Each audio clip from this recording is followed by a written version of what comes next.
Everyone, welcome back. मेरी kitchen garden harvest video और kitchen garden tour वाले video में आप लोगों ने पूछा मुझसे कि मैं क्या स्पेशल केयर करती हूँ अपने वेजिटेबल्स की, प्लांट्स की कि इतनी कम जगह में भी बहुत कुछ उग जाता है। तो आज का वीडियो इसी टॉपिक पे है। मैं कुछ टिप्स दूंगी जिनको आप फॉलो करेंगे तो आप कम स्पेस में बहुत कुछ ग्रो कर सकते हैं। बहुत ही इंपॉर्टेंट चीज़ें हैं, उनको आप फॉलो करें। यूजुअली हम क्या सोचते हैं कि हर महीने अगर हम अपने प्लांट्स को ढेर सारा फर्टिलाइज़र देते रहे तो आप ढेर सारी सब्जियां उससे ग्रो कर सकते हैं, जो कि सही नहीं है। और भी बहुत सारी चीज़ें होती हैं जिनकी रिक्वायरमेंट होती है प्लांट्स को। कुछ इंपॉर्टेंट चीज़ें जैसे सीड, अगर आप सीड से प्लांट लगा रहे हैं तो सीड, फिर सॉइल यानी मीडिया, आप किस तरह के सॉइल में ग्रो कर रहे हैं वो भी जानना ज़रूरी है। तीसरा, उसकी सन रिक्वायरमेंट, किस प्लांट को कितनी धूप चाहिए होती है वो बहुत इंपॉर्टेंट फैक्टर होता है। चौथा, पानी, कब किसको कितना पानी देना है किस प्लांट को, वो बहुत इंपॉर्टेंट फैक्टर होता है। और पांचवा होता है फर्टिलाइज़ करना। फर्टिलाइज़ करना भी बहुत इम्पॉर्टेंट है जानना कि आप अपने प्लांट को कब फर्टिलाइज़ करें। हर महीने फर्टिलाइज़ करना सही ऑप्शन नहीं होता है। कुछ प्लांट्स ऐसे होते हैं जो विंटर्स में डॉर्मेंसी में चले जाते हैं, अगर आप उस वक्त उन्हें फर्टिलाइज़ करेंगे तो वो वेस्ट होता है। तो यही सारी बातें हम आज करेंगे वीडियो में। उसके अलावा मैं कुछ वेजिटेबल्स भी हार्वेस्ट करूंगी और साथ ही साथ आपको कुछ टिप्स भी देती रहूँगी। तो सबसे पहले अगर हम बात करें कि अगर आपको कोई वेजिटेबल ग्रो करनी है सीड से, तो सीड की क्वालिटी बहुत ज़्यादा मैटर करती है। अच्छी क्वालिटी की अगर आप सीड लेंगे तो आप 100 नहीं तो 90% श्योरिटी होती है कि आपको अच्छा हार्वेस्ट मिलेगा। क्योंकि होता क्या है, हम अक्सर ऑनलाइन सीड्स मंगाते हैं, वो बहुत पुराने सीड्स होते हैं और जब हम उन्हें ग्रो करने के लिए सीड्स को सॉइल में डालते हैं तो वो जर्मिनेट ही नहीं करते हैं। क्वालिटी के अलावा एक और फैक्टर होता है कि अगर आप जब सीड को सॉइल में डालें तो ध्यान रखें कि सीड को बहुत ज़्यादा अंदर ज़मीन में ना डालें, बहुत ज़्यादा मिट्टी के अंदर ना डालें, मैक्सिमम 1/2 to 1 इंच गहराई तक डालें। और अगर आप ऐसी कोई सीड यूज़ कर रहे हैं जिसको स्प्रेड करना है, जैसे धनिया या मेथी हो गई, तो आप जब स्प्रेड करें उसके ऊपर जो एक लेयर ऑफ सॉइल डालें वो हल्की लेयर डालें। ये नहीं कि आप बहुत मोटी लेयर डाल देंगे। मोटी लेयर डालने से क्या होगा कि वो सीड्स जर्मिनेट होकर बाहर नहीं निकल पाएंगे, अंदर दब जाएंगे। पानी डालने से वो और धीरे धीरे नीचे दबते जाते हैं और फिर वो जर्मिनेट नहीं होंगे। और आप सोचेंगे कि मैंने इतनी सारी सीड्स डाले थे, पौधे नहीं निकले। तो इससे मुझे एक और बात याद आई कि काफ़ी लोगों ने मुझसे पूछा कि ये वेजिटेबल्स की सीड्स आप कहाँ से ख़रीदते हैं जो इतनी अच्छी अच्छी वेजिटेबल्स तैयार होती हैं। तो वो मैं उस पर्सन का मैं नंबर डाल दूँगी डिस्क्रिप्शन बॉक्स में, जिससे मैं सीड्स मंगाती हूँ। मैं अपने गांव से सीड्स मंगवाती हूँ, तो वो आपको पोस्टल चार्जेस जो होंगे वो पे करने पड़ेंगे और सीड्स के चार्जेस। तो बहुत ही अच्छी क्वालिटी के सीड्स हैं, आप उनसे मंगवा सकते हैं। तो अगर हम बात करें इस तरह की सीड बॉटल गॉर्ड्स की, तो आप लौकी साल में 2 से 3 बार आराम से उगा सकते हैं। बीज से लगाने से लेके 2.5 से 3 महीने के अंदर ये अच्छे से तैयार हो जाते हैं। दूसरी बात यह है कि आपको बहुत ज़्यादा जगह की ज़रूरत नहीं है लौकी तैयार करने के लिए। क्रीपर्स वाली वेजिटेबल्स में बहुत ज़्यादा रिकमेंड करती हूँ कि अगर आपके पास कम स्पेस है तो आप ऐसी सब्जियाँ उगाएं। ऊपर आप जैसे मैंने दिखाया था आपको अपने किचन गार्डन टूर वीडियो में कि मैंने नेट डाल रखा है सपोर्ट देने के लिए। तो आप इसको कहीं ऐसी जगह बीज डालें जहाँ से ये थोड़ा सा इसको सपोर्ट मिल सके, कोई फेंस हो, वॉल हो, ग्रिल हो। पौधा तैयार होगा और आप उसको फिर सपोर्ट दे करके ऊपर आप नेट से बांध दीजिए। 2.5 महीने में आपकी अच्छी फसल तैयार हो जाएगी। उसके अलावा बहुत सारे लोगों के पास शिकायतें होती हैं कि अगर हम लौकी तैयार करते हैं तो छोटी छोटी लौकी होती है और फिर गिर जाती है, बड़ी लौकी में तैयार नहीं होती है। सेम चीज़ लौकी, तोरी, कद्दू सबके साथ है। तो वो क्यों होता है, उसके ऊपर भी मेरा एक सेपरेट वीडियो है, मैं उसका लिंक शेयर कर दूँगी, आप उसे चेक कर सकते हैं। बट मैं आपको भी ब्रीफ में बता देती हूँ। होता क्या है कि लौकी के फूल जैसे शाम को खिलते हैं, तो शाम को बीज या बर्ड्स जो पॉलिनेशन करती हैं, जिनसे फर्टिलाइजेशन प्रोसेस होता है इनके फूलों में, वो जब अवेलेबल नहीं होती हैं तो ये प्रोसेस नहीं हो पाता है और फिर वो लौकी बड़ी नहीं हो पाती है। तो वो एक रीज़न है, आप उसको हैंड पॉलिनेट कर सकते हैं। मैं यूजली सारी लौकियों को तो नहीं, बट आधी से ज़्यादा को मैं कर देती हूँ जो भी फूल खिलते हैं डेली। चलिए इसको हार्वेस्ट कर लेते हैं।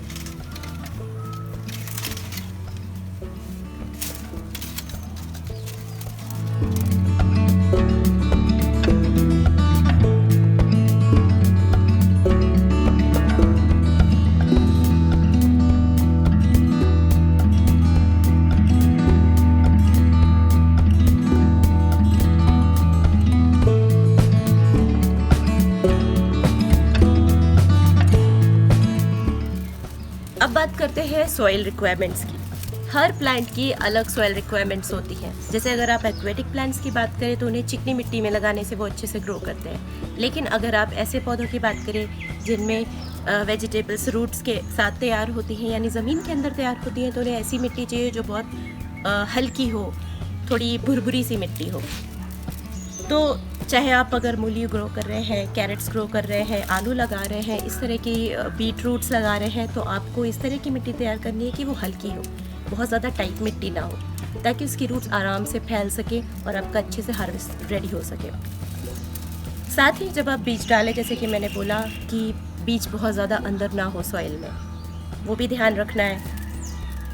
ये सारी चीज़ें अगर आप सॉइल रिक्वायरमेंट्स की ध्यान में रखते हुए सीड्स डालेंगे तो आप 100% सीड जर्मिनेशन में कामयाब होंगे। आपको जितने सीड्स आप डालेंगे वो उतने ही जर्मिनेट होंगे और आपको अच्छा रिजल्ट दिखेगा। कुछ लोगों को लगता है कि वेजिटेबल्स ग्रो करने के लिए उन्हें बहुत ज़्यादा गार्डन स्पेस की ज़रूरत है, बहुत ज़्यादा जगह हो तभी वो उगा सकते हैं। तो ऐसा बिल्कुल नहीं है। इसका एग्जांपल मैं आपको देती हूँ। आप ये देख सकते हैं, कॉर्न्स मैंने उगाए हैं टाइल्स के बीच में। आप बिलीव नहीं करेंगे, ये टाइल्स लगी हुई हैं, आप खुद देख सकते हैं। इनके बीच में थोड़ा थोड़ा सा जो स्पेस है, मैंने यहीं पे सीड्स डाले थे और आप कितने अच्छे से देख सकते हैं कि ये ग्रो हुए हैं और मैं 2 बार ऑलरेडी हार्वेस्ट भी कर चुकी हूँ। अच्छे से तैयार हुए हैं सीड्स और ये अच्छे अच्छे पौधे तैयार हुए हैं। और मैं आपको ये निकाल के भी दिखाऊंगी हार्वेस्ट करने के बाद कि इसके अंदर पूरे दानों से भरे हुए हैं। ये ऐसा बिल्कुल ज़रूरी नहीं है कि बहुत बड़ा गार्डन हो आप तभी ग्रो कर सकते हैं। गमलों में, ग्रो बैग्स में, उनमें भी आप उतनी ही आसानी से पौधे ग्रो कर सकते हैं। बस आपको कुछ खास बातों का ध्यान रखना पड़ेगा। तो चलिए अब हम कॉर्न हार्वेस्ट करते हैं। काफ़ी लोग ये भी पूछते हैं कि हम कैसे जानेंगे कि हमारा वेजिटेबल रेडी हो गया है हार्वेस्ट करने के लिए। तो हर वेजिटेबल की एक अलग स्टोरी होती है, आप कैसे जानेंगे कि वो रेडी हो गया है। मैं आपको कॉर्न का बताती हूँ। कॉर्न में जो बाल आप देख रहे हैं, जो बाल उगते हैं, जब ये ब्राउन हो जाते हैं, सूख जाते हैं, तो वो एक साइन है कि ये अब हार्वेस्ट के लिए रेडी हो चुका है। और ये बहुत ही आसानी से टूटता है। इसको तोड़ने का भी ट्रिक होता है। बस इसको आप ऐसे आगे की तरफ करें, थोड़ा ट्विस्ट करें और ये हो गया। कितना अच्छा तैयार हुआ है हमारे ये कॉर्न। और आपने देखा मैंने इसको कहाँ ग्रो किया है, टाइल्स के बीच में। चलिए बाकी सब भी हम हार्वेस्ट कर लेते हैं।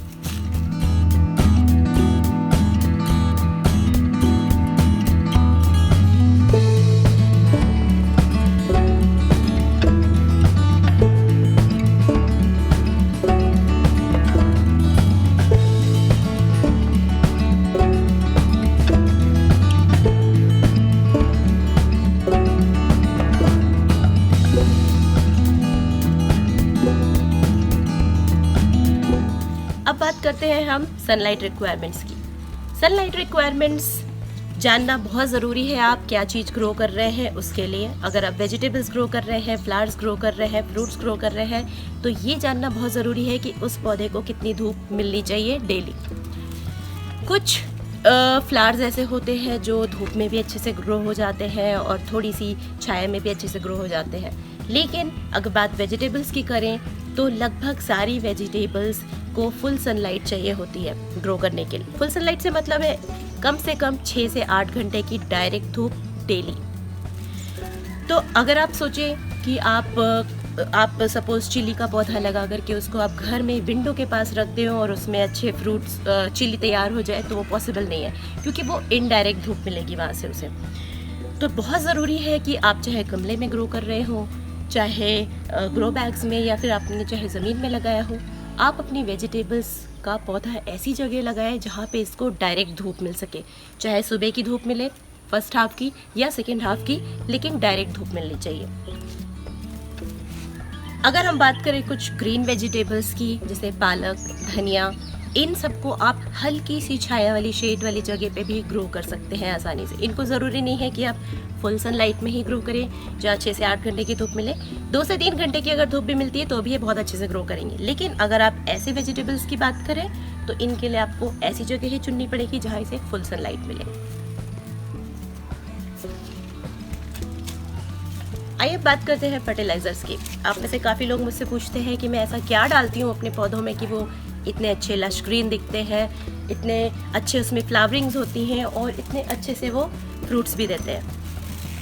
तो इसके लिए आपको ये बता दूं कि जो मेरे पॉटेड प्लांट्स हैं उनमें तो मैं महीने में एक बार या कभी कभी 2 महीने में एक बार फर्टिलाइज़र डालती हूँ। फर्टिलाइज़र्स में भी मैं यूजली वर्मी कंपोस्ट या काउडंग मैन्योर ही यूज़ करती हूँ। मैं कोई केमिकल बेस्ड फर्टिलाइज़र नहीं यूज़ करती हूँ। बात करें अगर वेजिटेबल्स की, उन्हें कैसे और कब फर्टिलाइज़ करना है, अगर आपने उन्हें लगा रखा है ज़मीन में तो ऐसा ज़रूरी नहीं है कि आपको हर महीने फर्टिलाइज़ करना है, क्योंकि वो वैसे भी न्यूट्रिशन खींच लेते हैं ज़मीन से, मिल जाता है उन्हें। बाकी पौधे, कुछ पौधे ऐसे होते हैं जो नाइट्रोजन रिलीज़ करते हैं, तो वो ज़मीन से वो फर्टिलाइज़र ले लेते हैं। तो ज़रूरी नहीं है कि आप हर महीने उन्हें फर्टिलाइज़ करें। यूजली बेस्ट टाइम क्या होता है फर्टिलाइज़ करने का, जब आपका प्लांट फ्लावरिंग करने लगे, स्पेशली आपका जो वेजिटेबल्स या फ्रूट्स का प्लांट हो।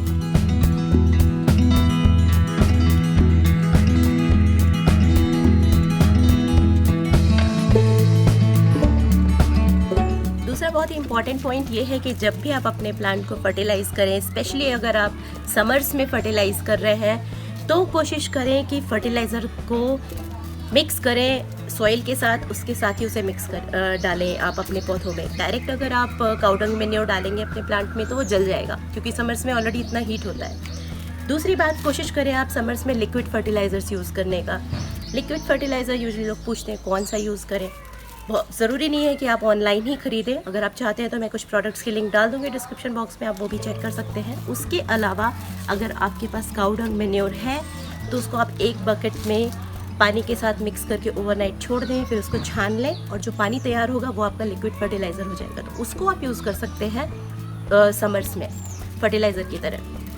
दूसरी बात, जैसे मैंने पहले कहा था कि जो एक्वेटिक प्लांट्स होती हैं उनकी फर्टिलाइज़र की रिक्वायरमेंट्स अलग होती हैं और टाइमिंग बहुत इंपॉर्टेंट होती है फर्टिलाइज़ करने की।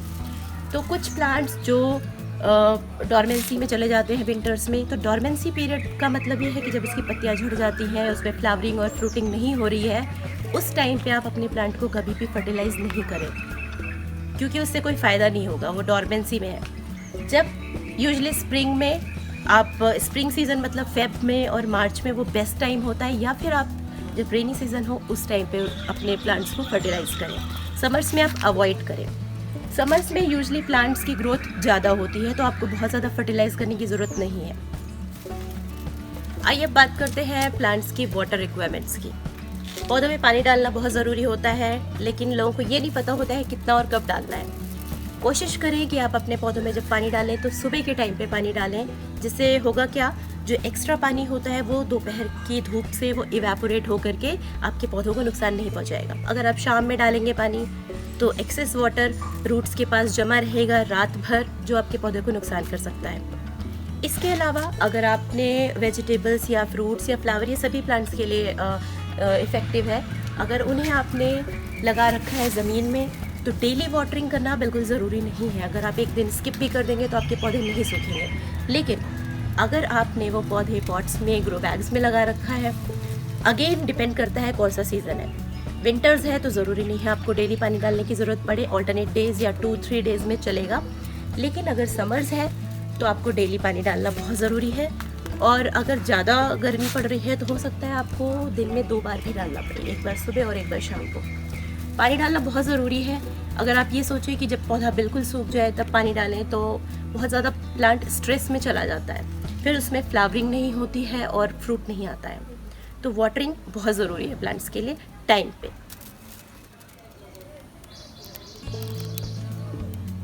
तो ये थे कुछ टिप्स जो मुझे लगा बहुत ज़रूरी है आपके साथ शेयर करना। आपकी बार बार क्वेरीज आ रही थी, और अगर मैंने कुछ मिस कर दिया हो तो मुझे कमेंट करके ज़रूर बताएं, मैं उसका भी आंसर देना पसंद करूँगी। कैसा लगा आपको आज का वीडियो, कमेंट करके ज़रूर बताएं। और अगर आप और इस तरह के वीडियोस चाहते हैं, इन्फॉर्मेटिव वीडियोस, तो आप वो भी आप कमेंट करके पूछ सकते हैं, मैं वीडियोस बनाना पसंद करूँगी। फिर मिलते हुए एक और नए इंटरेस्टिंग और इन्फॉर्मेटिव वीडियो के साथ। बाय।